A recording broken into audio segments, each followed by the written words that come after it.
শহরের ফুটপাতে নেই কোনো হকার, সড়ক দখল করে বসেনি কোনো দোকান। স্বাচ্ছন্দ্যে হাঁটছে মানুষ, ফিরেছে পথচারীর স্বাধীন চলাচল। এমন দৃশ্য যখন দেশের অন্য কোনো শহরে কল্পনাতেও আসে না, তখন সিলেটের মানুষ মনের আনন্দে নির্ভার হয়ে ফুটপাতে হাঁটছে। নগরের পায়ে হাঁটার পথে নেই কোনো বাধা। পরিপাটি, প্রশস্ত আর দৃষ্টিনন্দন নতুন রূপে নতুন সাজে সেজে উঠেছে পর্যটন নগরী সিলেট। নগরীতে মানুষের চলাচলে দীর্ঘদিন ধরে প্রতিবন্ধকতা সৃষ্টি করেছিল ফুটপাত দখল। প্রভাবশালীদের ছত্রছায়ায় বছরের পর বছর ফুটপাত দখল করে ব্যবসা চালিয়ে আসছিল হকারেরা।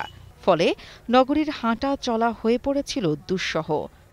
অবশেষে নগরবাসীর দীর্ঘদিনের দাবি পূরণে দেশের আলোচিত ম্যাজিস্ট্রেট ও সিলেটের জেলা প্রশাসক সরওয়ার আলম, সিটি কর্পোরেশন ও এসএমপির পুলিশ কমিশনার আব্দুল কুদ্দুস চৌধুরীর সমন্বিত উদ্যোগে হকার মুক্ত হয়েছে শাহজালাল রহমতুল্লাহির পুণ্যভূমি।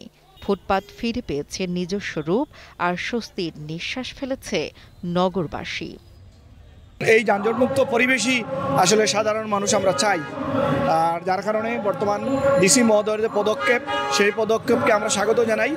আর এই হকার মুক্ত সিলেট সবসময় থাক, সেই আশা এবং প্রত্যাশা করি। প্রশাসন যে ফুটপাত তুলে দিয়েছে সিলেট শহরে, এই কারণে সিলেট চলাচলে অনেক সুবিধা হয়েছে, মানুষ মুক্ত চলাচল করতে পারতেছে।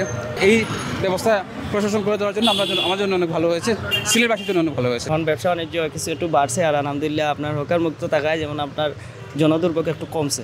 বর্তমান অবস্থায় যে সিচুয়েশন আসলে আগে যে এরকম থেকে আপনার দলকে একটু যানজট কিছু কম হয়েছে আমরা সিলেটের মধ্যে।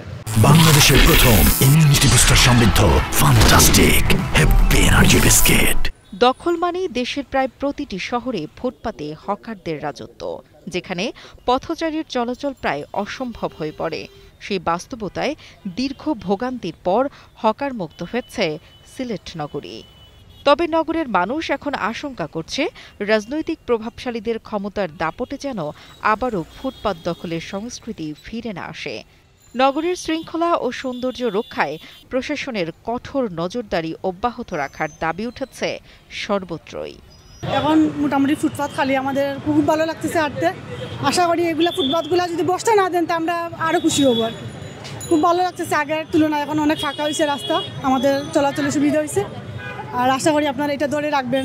এই পরিবেশটা এখন যেরকম আছে সেই রকম রাখার জন্য খুবই ভালো হবে। হাঁটা যাওয়ারও রাস্তাঘাটটা খুব পরিষ্কার, ভালোই লাগতেছে, কোনো যানজট নেই। শহরের নতুন রূপে উচ্ছ্বসিত সিলেটের মানুষ। পরিচ্ছন্ন ফুটপাত আর অবাধ চলাচলে ফিরেছে স্বস্তি। ইতিবাচক পরিবর্তনের জন্য প্রশাসনের প্রশংসায় পঞ্চমুখ নগরবাসী। তবে মানবিক দৃষ্টিকোণ থেকে তারা বলছেন, ফুটপাত দখল করে জীবিকা নির্বাহ করা হকারদের পুনর্বাসন ও সহায়তার ব্যবস্থা থাকা জরুরি। হকারদের কথাও চিন্তা করা দরকার। ওরা যাবে কোথায়? আমাদের তো বাড়ি আছে, গাড়ি আছে, প্রফেশন আছে, ওদের তো করার কিছু নাই। ওদের কথাও ওদের পুনর্বাসনের চিন্তা করা খুবই দরকার। এদিকে প্রশাসনও রেখেছে সেই বিষয়টি গুরুত্বে। হকারদের উচ্ছেদ করলেও বিকল্প হিসেবে সিটি মার্কেটের খোলা জায়গায় ব্যবসার সুযোগ করে দিয়েছে। তো আমরা টাইমলাইন দিয়েছিলাম যে 18 তারিখের মধ্যে হকাররা শহরে বসতে পারবে, 19 তারিখে বসতে পারবে না। তো আমি এই জন্য হকার যারা ছিলেন তাদেরকে ধন্যবাদ জানাই, তারা আমাদের আদেশটা মেনেছেন, নির্দেশ মেনেছেন। একই সাথে আমি অনুরোধ করব আমাদের যারা গ্রাহক রয়েছেন তারা লালদিঘির মাঠে, যেখানে হকারদের জন্য একটা ব্যবস্থা করা হয়েছে, বসবেন, সেখানে সুন্দর জায়গা দেওয়া হয়েছে এবং সেট করে দেওয়া হয়েছে, সেখানে লোকজন যাবেন, কেনাকাটা করবেন। শহরটা আমাদের সকলের, আমরা চাই সবাই মিলে এমন একটা রোল প্লে করবো এবং দায়িত্বপূর্ণ আচরণ করব, যাতে শহরটা তো সুন্দর থাকে, আমাদের সকলের জন্য বসবাসযোগ্য হয়, চলাফেরার যোগ্য হয়। প্রকৃতির অপার সৌন্দর্যে পরিপূর্ণ সিলেটকে দেশের এক দৃষ্টিনন্দন নগরী হিসেবে গড়ে তোলার পরিকল্পনায় কাজ করছে প্রশাসন। স্থানীয় বাসিন্দা ও আগত পর্যটকদের প্রত্যাশা, এই শহর গড়ে উঠবে সুশৃঙ্খল, পরিচ্ছন্ন ও আধুনিক সুযোগ সুবিধায় পরিপূর্ণ নিরাপদ এক স্মার্ট সিটি হিসেবে। কবির আহমদের পাঠানো তথ্য ও ভিডিও চিত্রে ডেস্ক রিপোর্ট, কালের কণ্ঠ।